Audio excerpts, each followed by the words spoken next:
When you receive your slide wrench, it might be partially assembled or separate in a bag. To assemble, take your slide wrench.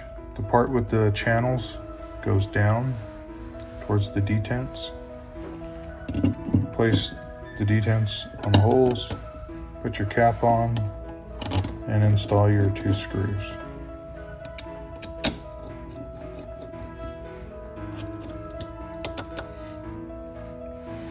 Next, we'll install it in the device or in the mill. Once you have your slide wrench top assembled, you slide it up underneath here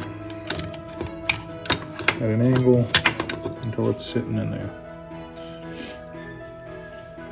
Then you take and put your locking plates on.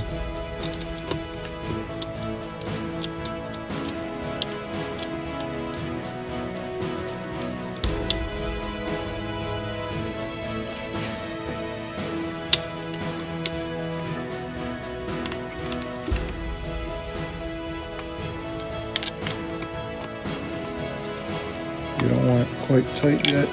Just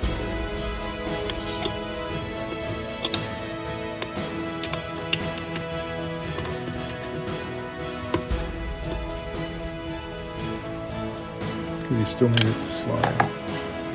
Next, you'll push this all the way forward and you slide it all the way up against your spindle.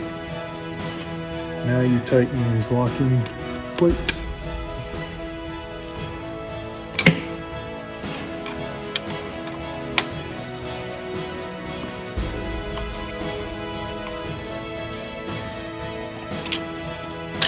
And then you should be good to go. That locks it out of the way. It clears. When you need to lock it, you just pull it forward.